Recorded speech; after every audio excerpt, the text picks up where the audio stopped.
setiap kelompok itu pasti merasa benar sendiri. Niku cek dalam internal Islam, cek dalam eksternal Islam. Kuwi ora usah kaget nak. Tiang toreko nggih yakin nak bener piyambak, tiang fikih yakin nak bener piyambak. Tiang pedagang yakin nak bener piyambak. Kula nu di kanca niki kisah nyata, sugih banget. Sangat-sangat sugih. Anake kiai. Nggih, tapi ora iso ngaji, tapi ora untuk tahu krungu ngaji, sugih gara-gara pedagang. Nggih barokah uripe, sugih tenan. Dekne kagum mbek Rasulullah itu sederhana. Dia itu pernah dengar Nabi itu dawuh, "Inna wa ta'ala ja'ala tis'ata asyari rizki fit tijarah." Allah itu membuat 9 dari 10 rizki itu fit tijarah. Andaikan rizki itu 10, 9-nya itu fit tijarah. Jadi betapa barokahnya tijarah. Ini alasannya sederhana. Ini macam pedotan anak kiai. Jadi ya rada krungu-krungu sithik jeeling lah memori-memori di Mbah Halim jeeling. Tapi saya kira kedonyan.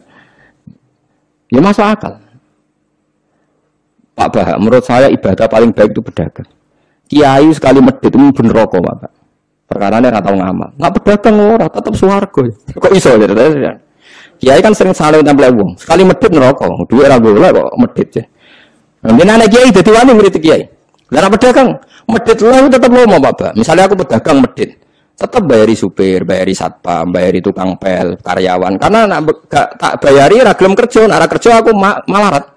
Jadi pedagang medit lah kan tetap bayar UMR kan. Jadi pedagang ra iso medit, Bapak, gelem bayar. Mulane barokah untuk rezeki songo iku jare. Ya medit itu praktekno tenan dene, tapi dene ada keyakinan medit itu tetap barokah. Dan saya setuju Bang dengan pendapat dia. Lan kanca-kanca sing meragi mriki nek kepengin medit barokah iku dagang. Misal gue bayar medit lah, asal tetap bayar gaji loh, gue mau nang meditnya kebablas.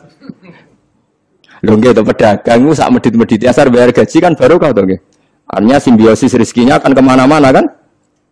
Saling ke base, ayo bayari supir, kernet, tukang cuci, nggak mobilnya wayang ngetapoli, wayang nyervis, bengkel, itu berapa sistem rezeki? Pemenang nak pabrik karyawannya 2.000, gue yono sing mondok, yono sing wong soleh, jadi karyawan macam-macam.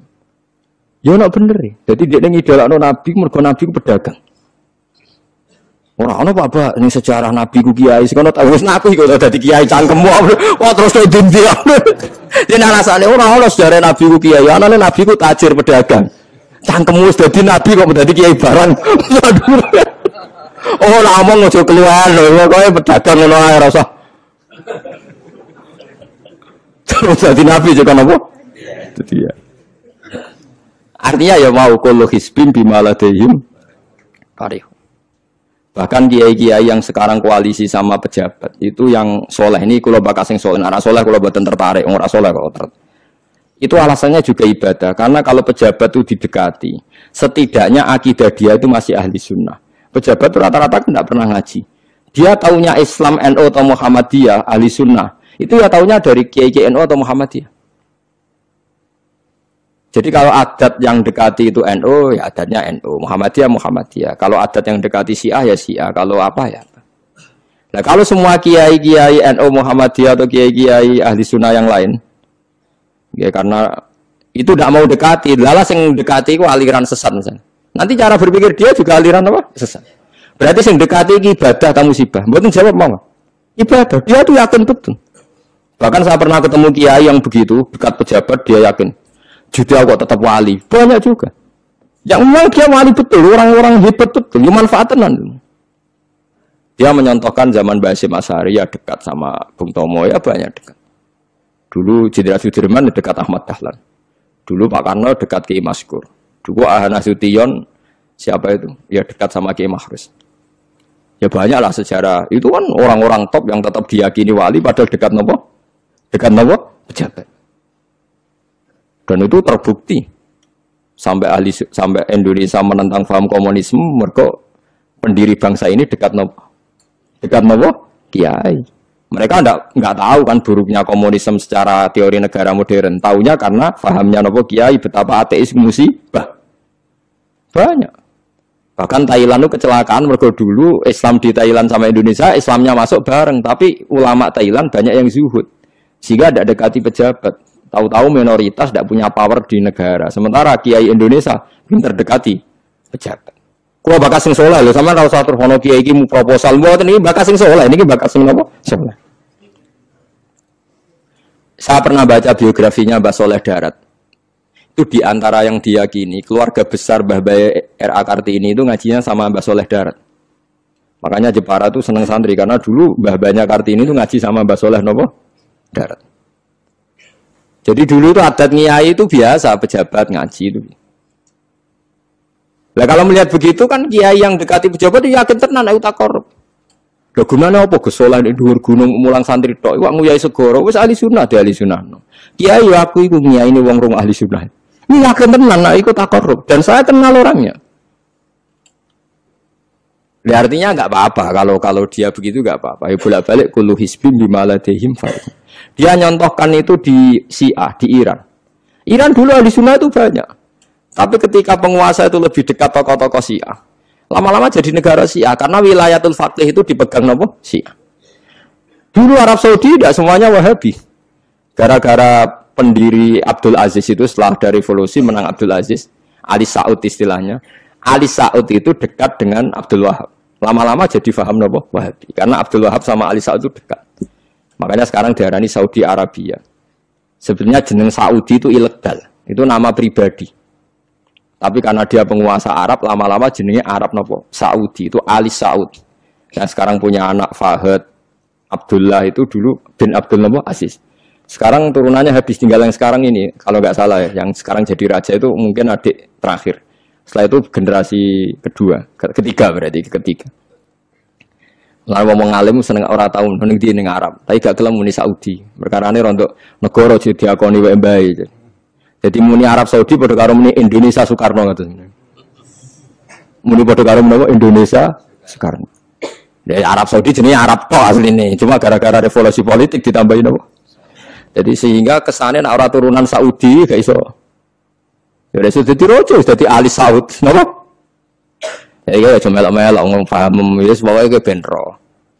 Artinya apa? Dari sekian contoh itu betapa pentingnya ulama ahli sunnah dekat pejabat dan bisa mensunnikan. Nyatane tenan. Kados Pilpres kemarin, Mbok Suni mbok ora iku wae calon presiden selawatan tenan. Mergo dene ngerti trene saiki napa? Mbok latihane gapan ya ora ero, tapi kan terus masal. Lebutan ini memang teori itu sama-sama mungkin benar. Begitu juga teori tuku tanah, ini pulau contohkan. Saman saya kita bedai. Ono tanah pinggir Ratan, pinggir Malioboro misalnya. Pinggir Malioboro. Mustafa Beruhin itu ahli dakwah terus ngandani. Niki ampun nggih maksiat itu dosa. Jenengan cangkruk teng mriki katokan cekak wedok maksiat dosa. Nek ra diancepi. Kamu siapa kok berani? Lu siapa kok wani ngloroi aku? Jajal misalnya Mustafa Suga di desa miliar buat 1 triliun. Tanah ning kono iku dituku kabeh. Bareng ngono ana wong katokan cekak maksiat ning kono. Kowe aja ning kene, Nduk. Kamu siapa? Sing duwe. Bareng. Gampang ndi nganggo dakwah kiai mbek tuku. Jawab mawon sing. Lah iki nek dakwah bil hikmah mbek bil mal cepet di. Mal kan. Dan itu ya tidak menyalahi Quran wajah itu di amwalikum. Mulane kula termasuk ngrasa dosa perkara ora sugih nganti ngoten niku. Tapi nek aku sugih nganti ngono ora sida kalih wate iki. Mulane kula niku ya wis paro ngono mawon. Lah sing sugih ora ngape berkorong karepku. Mulane niki sing santri kula sing sugih-sugih nak kuat iku tuku tanah sing potensi digo maksiat. Nahi mungkar paling cepet ngono iku. Mergo agar takoki lu siapa? Sing duwe iku leren wis. Lengge to ge. Gondon dalan sing digo maksiat, nek mbok loro tok kan suwi, tapi nek mbok tuku terus tetep tinggo, nak ngusir kan gampang. Lu siapa kok ngusir? Sing duwe. Gampang ndi? Ha mulane mulai dhisik agama ora iso ninggal wong sugih. Bilal iku melarat. Dadine wali mergo melarat sabar ning tauhid.